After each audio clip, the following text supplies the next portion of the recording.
Selamat petang, salam sejahtera. Ini isu dan berita terkini yang sahih, rasmi dan muktamad. Pada petang ini jam 3 akan diumumkan berkaitan pembubaran parlimen di mana yang amat berhormat Perdana Menteri Ismail Sabri Yaakob akan membuat pengumuman keputusan muktamad sama ada akan bubar parlimen 100% pada hari esok ataupun akan ditunda. Semua ini belum lagi ada kepastian kerana di dalam poster yang sedang saya tularkan sekarang ini tidak ada diberitahu apa-apa mengenai sama ada pembubaran 100% ataupun hanya pemakluman bahawa parlimen ditolak ataupun pembubaran parlimen ditolak kerana keputusannya sebenarnya semuanya datang daripada yang di-Pertuan Agong, bukan daripada Perdana Menteri. Itu semua adalah budi bicara yang di Perdana Menteri. Selain daripada itu, juga dimaklumkan kepada Parlimen bahawa tidak ada perubahan untuk persidangan Parlimen pada hari esok. Jadi menjadi tanda tanya, adakah benar Parlimen akan bubar ataupun perutusan pada petang ini bukan untuk bubar tetapi hanya memberitahu bahawa keputusan yang di Pertuan Agong adalah untuk menolak pembubaran parlimen. Kalau benar itu adalah menolak pembubaran parlimen, maka benarlah parlimen akan bersidang seperti biasa esok kerana belum ada makluman rasmi kepada Speaker Dewan Rakyat berkaitan perkara ini. Jadi pada pendapat aku, kalau benarlah parlimen bubar pada hari ini pukul 3 petang, aku fikir inilah sejarah paling luar biasa pernah berlaku di seluruh dunia. Kenapa? Sebab parlimen dibubarkan di saat-saat ada jangkaan bencana besar akan berlaku kepada negara, yaitu banjir dan juga perubahan monsun. Kalau ini berlaku, marilah kita sama-sama sambut sahaja pembubaran ini dengan hati yang terbuka. Aku bukan tak nak mengundi, aku mau mengundi. Dan mari kita semua sama-sama mengundi, undilah dan jangan tak turun. Kerana kalau niat mereka, kalau niat yang mahu membubarkan ini berniat mahu supaya peratusan mengundi daripada pengundi-pengundi rakyat rendah, mari kita buktikan bahawa itu adalah jangkaan yang salah. Beramai-ramai kita turun mengundi, kita hukum siapa yang patut dihukum dan kita sokong siapa yang patut disokong. Terpulanglah kepada anda, ini adalah negara demokrasi. Jangan anda pula pandai-pandai marah dengan orang lain. Kerana seperti anda juga, mereka juga menyokong orang-orang tertentu yang mungkin anda suka. Dan mungkin juga mereka tidak menyokong yang anda suka. Macam itulah, masing-masing kita punya pemikiran, pendekatan dan keinginan sendiri. Pada pendapat aku, kalau PRU dibuat juga dan memang pada waktu banjir, tidak masalah. Yang penting, jangan sampai berlaku kalau itu pengundi parti ini akan dinaikkan perahu supaya dapat mengundi. Kalau dia pengundi parti yang ini pula pembangkang kau atau kerajaan kau atau sebaliknya, jangan pula itu ditinggalkan. Jangan ada pilih kasih. Patutnya dan perlunya semua orang kalau mau disuruh mengundi, sama-samalah mengundi.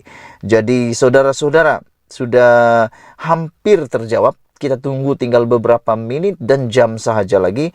Kita akan ketahui apa sebenarnya yang berlaku pada hari ini. Dan adakah kita akan mengundi pada musim banjir ini. Ini mesti seronok punya lah. Musim banjir pun musim banjir lah. Kita belasa saja. Malaysia kita punya. Kita jaga sama-sama cintai Malaysiaku. Bye-bye.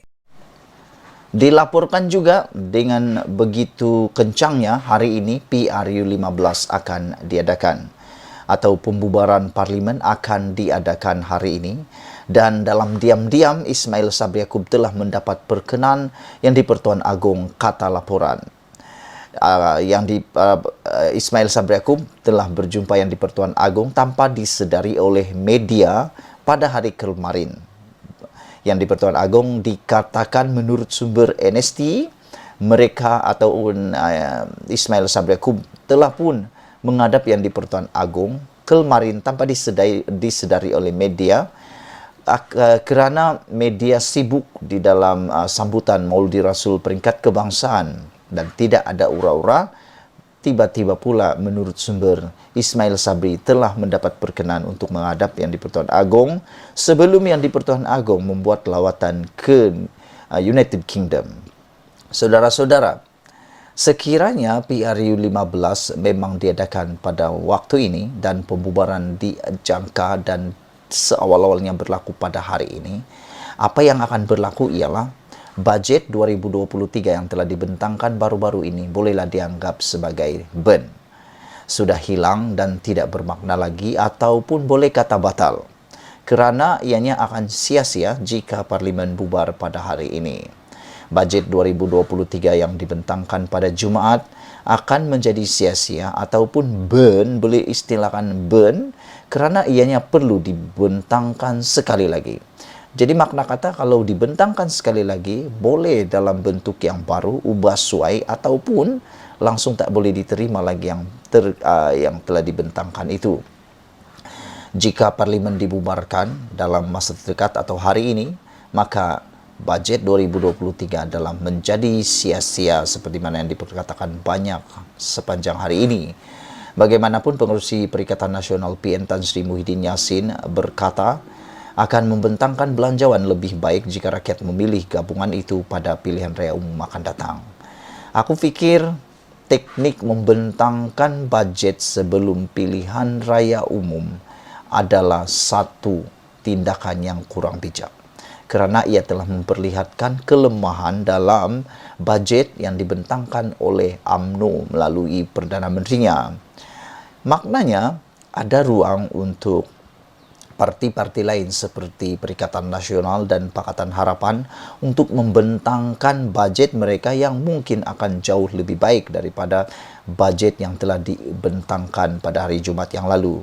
Kerana bak kata orang, tekniknya, strategi lawan telah diketahui, jadi tinggal mencantas saja strategi itu. Jadi aku fikir tindakan membentangkan bajet sebelum pembubaran ataupun belum pembubaran adalah satu perkara yang merugikan dan hanya akan menguntungkan apabila ianya telah diluluskan oleh Parlimen. Apabila telah diluluskan, maka mahu tidak mahu siapapun kerajaan pada selepas itu perlu mengikuti bajet yang telah diluluskan itu. Tetapi kalau pembubaran berlaku sebelum bajet diluluskan, itu dianggap bolehlah dikatakan bajet itu burn. Saudara-saudara, bukan nak takabur kata Muhyiddin Yassin, tetapi kita yakin kita mampu menawarkan lebih baik untuk rakyat selari dengan prinsip Perikatan Nasional mengutamakan rakyat. Muhyiddin juga berkata, beliau berharap Pakatan Harapan terkenal kerana tidak menyempurnakan janji kepada pengundi. UMNO dan Barisan Nasional pula bukan sahaja sudah terpalit, tetapi bergelumung dengan isu rasuah dan salah guna kuasa, kata Muhyiddin. UMNO dan BN ini seperti sudah ada DNA.